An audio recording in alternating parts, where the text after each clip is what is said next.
আসসালামু আলাইকুম। আজকে আমি গোমার উদ্দেশ্যে রওনা দিছি।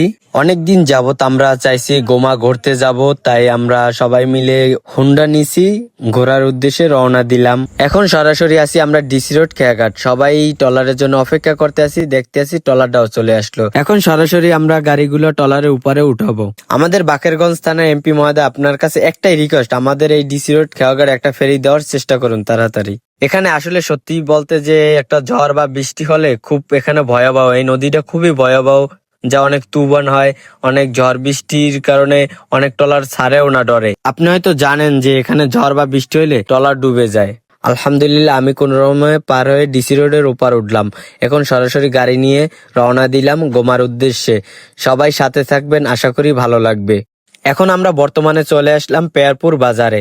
এখানে দেখতে আছেন খুবই সুন্দর, বাজারটাও খুবই সুন্দর, অনেক নাম করা একটা বাজার পেয়ারপুর। চালাই অনেক দূর আইসি, এখন গাড়িতে তেল নাই, তেল দিতে আসি। এখন আবার বাজলাম জামে, জ্যাম থেকে ছুটলাম। এখন দেখলাম গাড়ি টেনে উড়াদুরা ভাবে, গাড়িটা চলতে না চলতে আবার হয়ে গেল লিক। আলহামদুলিল্লাহ গাড়ি এখন ঠিক হয়ে গেছে।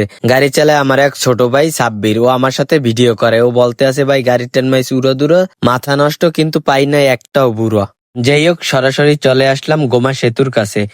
খুবই ভালো লাগলো আমাদের কাছে। আমি আবার বলছি ওরে, কই একটু সামনে নিয়ে দেখ যেন কিছু পাই নাকি কেউ রে। তারপর গাড়িটা সরাসরি সামনে নিয়ে গেল। আসলে জায়গা দেখেই আমি ফিট হয়ে গেলাম।